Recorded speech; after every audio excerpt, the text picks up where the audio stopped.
It's good to be interested in things, and if you're interested in enough things and you're good at enough of them, you may end up being known as a polymath.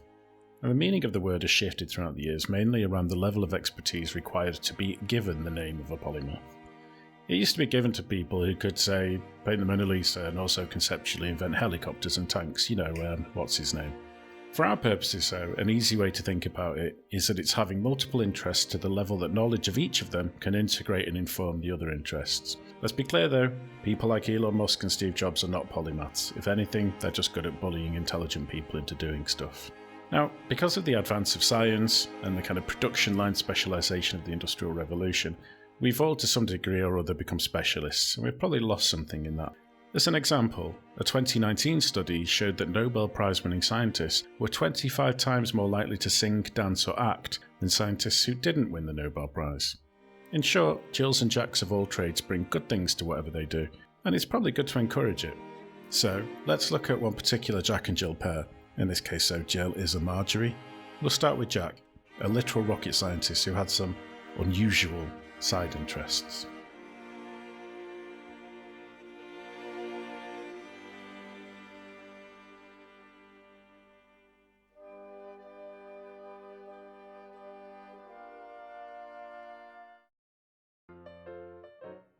Was solitary, and he didn't have many friends during childhood.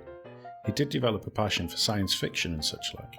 He did make one particular friend at school though, Edward Foreman, who was from a rambunctious working class family who looked after Jack and shared his interest in science. Together, they developed an interest in rocketry, which then turned into experimental rocketry, which actually became quite advanced. Basically, they left craters all over the place, including the school toilets, but somehow managed to avoid any serious injuries. As they got older, they joined the small group of rocketry enthusiasts, this being in the 1920s, and corresponded with Goddard, Aubert, Tsiolkovsky, Ley and von Braun. The Great Depression in 1929 wiped out much of the Parsons family wealth, and attempts at formal higher education failed due to unaffordable tuition or Jack's failure to conform to educational norms. This is something of a motif throughout Jack's life. He didn't thrive in standard institutionalised education, but was more of an autodidact. He was very intelligent, but very definitely unconventional. Instead, Parsons and Foreman schmoozed a PhD student, Frank Molina, into agreeing that the three could develop rocket engines together. This drew the interest of Theodore von Karman, Molina's doctoral advisor, and he agreed to cover their research under Caltech, that's California Institute of Technology, Guggenheim Aeronautical Laboratory, or GALCIT. Their research was accompanied by drinking, smoking weed, and various anti-capitalist sentiments. They also enjoyed a good dose of sci-fi, but kind of kept that to themselves as well. In 1935, he was married to Helen Northrup. He got a real job, but spent most of his wages on his rocketry, and so, naturally, to make ends meet, he made nitroglycerin at home. Word got around, though, that GALCIT were doing interesting stuff, and the research group grew to around 10 people, including the delightfully named Apollo O. Smith. Real name. Over the next few years, they developed liquid fuel rockets, testing them in Arroyo Seco, or dry stream in LA County, under the name Rocket Research Group, although their peers would know them as the Suicide Squad for their outre experiments. The local, and eventually national press picked up on this, and it led to Parsons being accepted as an explosives expert in the 1938 case of a serving LAPD captain killing a former LAPD officer and a PI with a bomb. Nice. This cemented Parsons' Howard Stark-esque persona in the public mind, at least locally, and he was considered an expert scientist and one with some kind of beguiling character quirks. However, by late 1938, despite their success, the members of the GALCIT/Rocket Research Group collapsed a bit back as some of its people left as they needed to get jobs, their education has ended, and it went back to its three core members, Foreman, Molina and Parsons. In an attempt to keep things going, Molina approached the military with suggestions for JATO, that's J-A-T-O, or Jet Assisted Takeoff, and the jets part was because rockets were for nerds and jets were cool. They did get some money out of the military, but they also got thrown out of the Caltech main building because they kept blowing stuff up and generally being noisy. And so they moved permanently to Arroyo Seco and built a series of sweaty sheds, where was formed the nascent Jet Propulsion Laboratory, or JPL, now better known as being responsible for things like the Pioneer program, the Voyager program, Mars rovers, etc. Interesting stuff. At this point then, Jack Parsons was an unconventional but brilliant rocket scientist, contributing directly to an important and tangible project. He'd shown some interest in progressive politics, but never joined the Communist Party unlike some of his peers, and he probably enjoyed a beer and a joint. What was there to get interested in next? Of course, sex magic.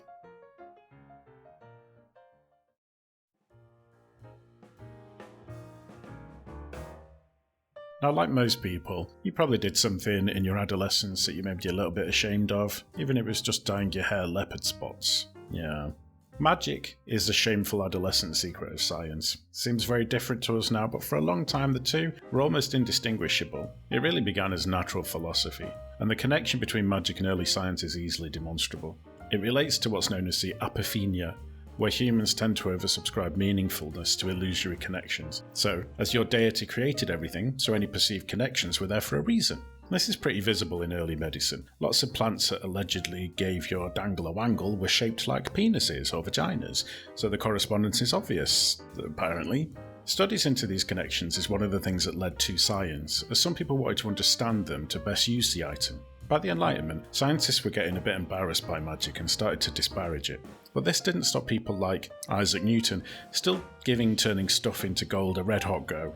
The vomit of spiritualism that happened in the late 19th and early 20th century was also a fan of correspondence, particularly Aleister Crowley and the rest of the Hermetic Order of the Golden Dawn, and they published a book called Liber 777 which had a table of correspondences. I've not read this fully because I value my time, but from what I can tell it looks like the Tree of Life or Sephirot from Kabbalah, which allowed magical correspondences across the emanations to allow users to create magic spells involving open windows, snowflakes and the unbalanced countenance of a sideways facing man holding a card in his buttocks to induce your neighbour to have a key party at the weekend. It's good to keep Aleister Crowley in your mind, particularly his new bunch of lads, the Ordo Templi Orientis, which was formed in Berlin and which Crowley basically moved in and took over after the head ostrich, or whatever they were called, passed beyond the Great Veil. He injected his theory of thelema, which basically means will, but with undertones of desire and pleasure. Crowley's Book of the Law is most well known for its statement which pleases many stupid adolescent boys. Do what thou wilt shall be the whole of the law, by finding their true will. The history of Aleister Crowley is interesting but too long for this video, plus it's difficult to dig into the actually interesting reality and avoid the nonsense, a lot of which Crowley built up around himself. His approach to truth was he was aware of it as a concept.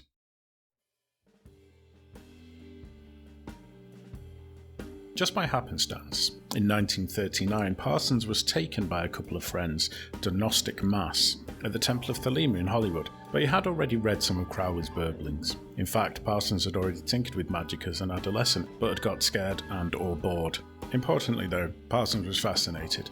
And reading between the lines, it was because of two main points. Firstly, he believed that thelemic magic could be explained through quantum physics. Possibly he was among the first of the kooky quantum quackery people. Secondly, he was super interested in sex magic. Crowley had written perhaps the book on sex magic, Liber Agape. To paraphrase it, if you can have simultaneous orgasms while either being in a pyramid or maybe even wearing a pyramid hat, you can channel the mystical power of the universe to achieve your true will. Parsons and his wife Helen were initiated into the Agape Lodge, and he soon became one of the foremost members. Meanwhile, his work on Jato continued, and the Aerojet company, set up to do the work, in which he was a project engineer, became successful, particularly when he remembered his Greek fire.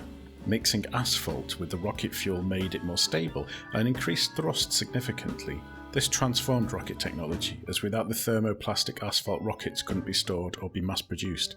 Plasticized versions powered the space shuttle and ICBMs. The success of Aerojet allowed Parsons financial security and the ability to travel, which he used for work and also to spread the good word of the Agape Lodge and the OTO. In 1941, Helen spent some time away from home, so he took the opportunity to start having an affair with her 17-year-old sister, Sarah. When Helen returned, she was understandably a bit miffed, and so started a relationship with Wilfred Talbot Smith, and the quadrangle became friends. They moved into a commune with the other Thelemites and started living a life of what Parsons called religious and philosophical speculation. Presumably, the religious speculation involved lots of lovely drugs: cocaine, speed, peyote, mescaline, morphine. The philosophical speculation probably involves sticking anything anywhere it could go. By this time, however, his constant hangovers were starting to annoy the more straight-laced members of Aerojet and the military. Nonetheless, they were given $3 million to develop more rocket-based weapons when evidence of the V-2 started to leak out of Germany. But, in 1944, 51% of Aerojet was sold to General Tire and Rubber on the condition that Parsons and Foreman be kicked out. And Parsons was already not enjoying it. It was far too corporate for him. He wanted to experiment and blow stuff up. And so, Parsons and Foreman left, with a delightful final dig that post-war, Rocketry was so dead-end, man, and we're going to open a chain of laundromats, so screw you. With the $11,000 severance, Parsons bought the Commune building, which was henceforth called the Parsonage. He then opened it up to non-Thelemites to rent rooms, but would have only bohemians, artists, musicians, atheists and anarchists. One of these new residents was a gentleman by the name of L. Ron Hubbard, the future lead burbler of Scientologists, make of that what you will. He joined with Parsons in rituals aimed at the incarnation of the goddess Babylon on Earth. These were described by Richard Metzger as Parsons jerked off in the name of spiritual advancement while Hubbard scanned the astral plane for signs and visions. Regardless of how it was done, eventually he decided that Marjorie Cameron, another newcomer, was sign that this had succeeded, and he sold the parsonage to developers with just a small area for himself and Marjorie to live, although he was still at this point in an open relationship with Sarah.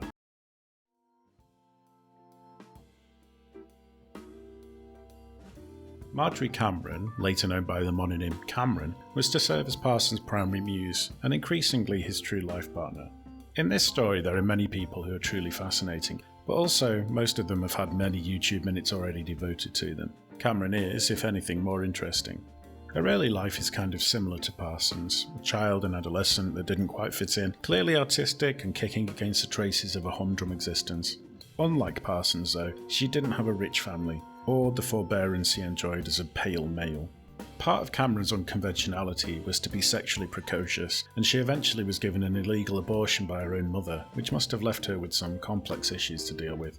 By the time she left school, the Second World War was just starting, and her service was marked by the same rebellious streak. She was first a cartographer for the Joint Chiefs of Staff, and then took a bit of a shift into being a wardrobe person for propaganda films. I'd venture to suggest that this may show someone who didn't fit the mould but was too obviously competent to just write off completely. Post-war, she headed to California where some family members were working at the JPL, strangely enough. Equally strangely, that wasn't their introduction to Jack Parsons. It was a friend who took her to the parsonage and they had a connection immediately. To Parsons she was the elemental woman who his sessions in the desert with Hubbard had been aimed at producing.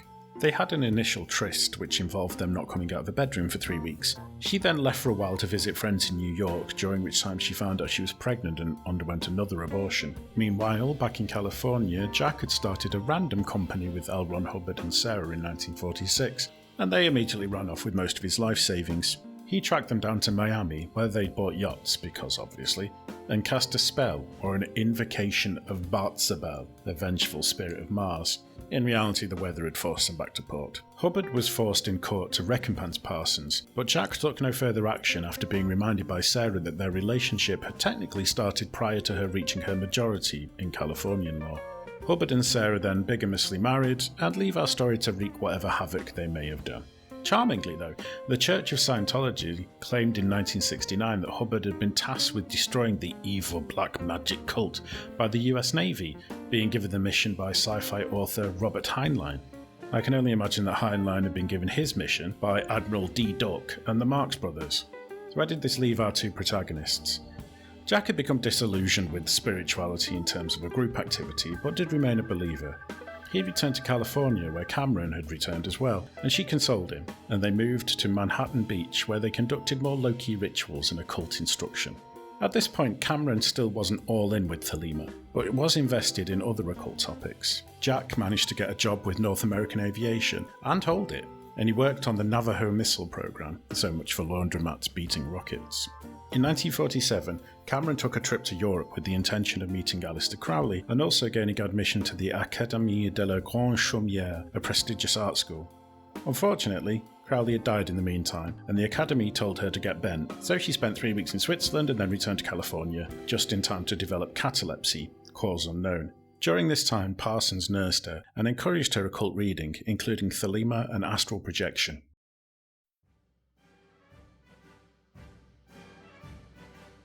This continued for a while, but as the decade came towards an end and the Cold War started getting good and settled, the earlier general acceptance of Parsons as a bit of a kook but manageable started to change. The Red Scare and general fear of subversion started to take hold, and people like Parsons and his erstwhile colleagues started to feel the pressure. He had his clearance revoked, which essentially blocked him from working in rocketry in the US. He thought about going abroad, but would have found getting jobs hard without the academic backing which he didn't have, having come up from the ranks as it were. So he started bootlegging nitroglycerine again and got jobs including car mechanic and hospital orderly. Eventually, Cameron left him and moved to an artistic commune in Mexico. He was left without a wife and no friends. Just to tide him over, he fell back on occultism and sex magic with prostitutes, which probably wasn't the healthiest approach. He also wrote an essay called Freedom is a Two-Edged Sword, which is an odd mix of modern sex positivity, which is good, and a little bit of libertarianism, which isn't really for me. But it isn't too crazy. Eventually, Parsons was able to persuade a closed federal court that he was only involved in his occult sexy times for anti-fascist and anti-communist reasons, and his clearance was reinstated, and he got a job at Hughes Aircraft. In 1950 though, he was also offered a job in Israel, and he decided to emigrate there to take up this offer, but on his way out of Hughes, he decided to take a portfolio of technical documents with him. The secretary reported him to the FBI, and with the Red Scare in full swing, Parsons was immediately fired and his clearance revoked again. It got worse when his contact with Israel, Herbert Rosenfeld, was investigated by the FBI for Soviet links. However, in 1951, the US attorney decided it was stupidity more than espionage, but his clearance remained revoked, this time permanently. In 1952 though, he reconciled with Cameron and they moved in together. They would hold bohemian parties as usual with other like-minded folk and Beat Generation beatniks. He also started his own company to provide explosives and pyrotechnics for the film industry, with a laboratory for said company in his house. He also took the opportunity to start a new cult with a simplified version of Thelema, Thelema Light, and offered instruction for $10 a pop. It wasn't really called Thelema Light. The cult was called The Witchcraft, which would have gone down well in the straight-laced 1950s, and the overall system was called the Gnosis, or Gnosis, roughly knowledge. It primarily worshipped Sophia, broadly the Greek personification of wisdom.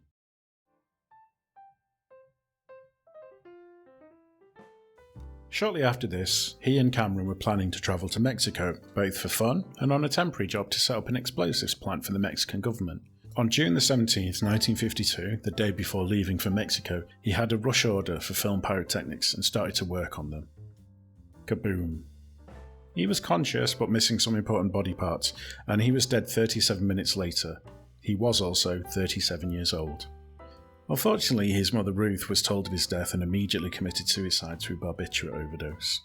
The investigation claimed that he'd been mixing fulminate of mercury in a coffee can, dropped it, and sympathetic explosions had happened. This had some supporters, including Foreman, who maintained that Parsons often dropped stuff. However, it also had some detractors, who maintained he was scrupulous, and that an explosion had come from below the floorboards.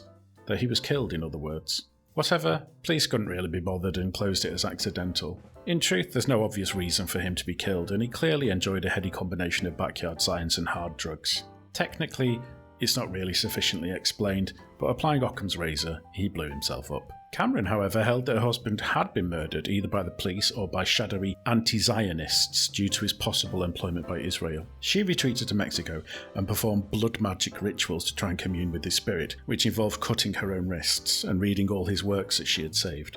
As a result, she finally fully embraced the Limerick beliefs and started to give credence to the idea that she had, in fact, been the elemental woman and the avatar of the goddess Babylon. It's pretty clear that she'd had a pretty serious mental break, and after returning to the US and attempting suicide, she floated around for a while, eventually finding room to stay with sympathetic friends, including Wilfred Talbot Smith and Helen Parsons.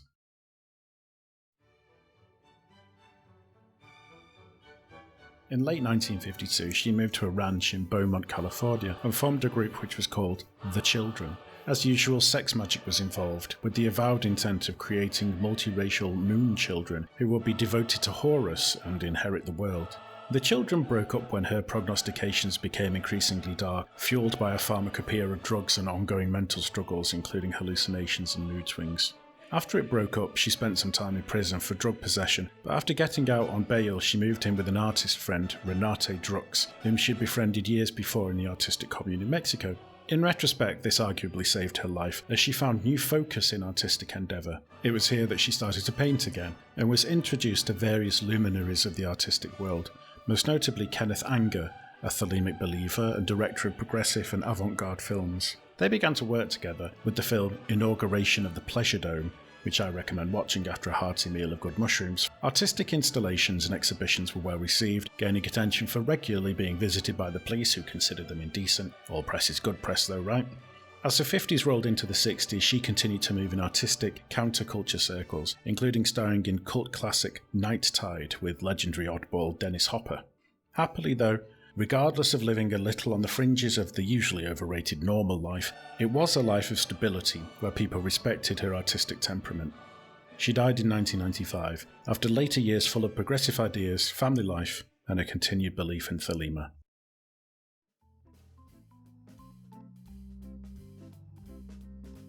So were they geniuses or polymaths? Well, yeah, they were definitely both curious, even if that curiosity and open-mindedness sometimes led them down odd paths. In some ways, they were both very much ahead of their time. Their opinions and lifestyle were more of California in 1969 than 1949. And that life was difficult enough to lead 20 years later, so in the late 1940s and early 50s it would have been exceptionally isolating. They were both complex characters and did some things that would be considered supremely problematic these days, but they were also individualists, feminists, and against racism. In fact, they were a precursor of the many similar spiritual and human potential movements that California brought forth in later years. Cameron was, without doubt, a highly talented artist, both visually and in her acting roles. However, it was arguably in her role as a kind of social agent provocateur that provided lasting effects. Her unwillingness to bend her convictions and her progressive ideas set the stage, along with Parsons and others, for the whole counterculture movement of the 1960s. The beatniks got freaky. As far as Parsons, in Aerojet and JPL, he was there at the start of the organisations that took us to the moon, and the entire US space programme, arguably the Soviet one too, would they have even bothered without the competition. Even Wernher von Braun, don't call him hypocritical, call him apolitical, said that it was Parsons rather than he who should have been called the father of rocket science. How would they have done, maybe these days? Would their experience have been different? More guidance, more leeway? Or would our current conformity have condemned them never to exist? Could they have been the cause for an alternative to Scientology? For me, at the final reckoning, I think I'd have more time for a movement that practiced sex positivity, racial harmony, and worshipped a benign goddess of wisdom over one that says we're all trillion-year-old thetans.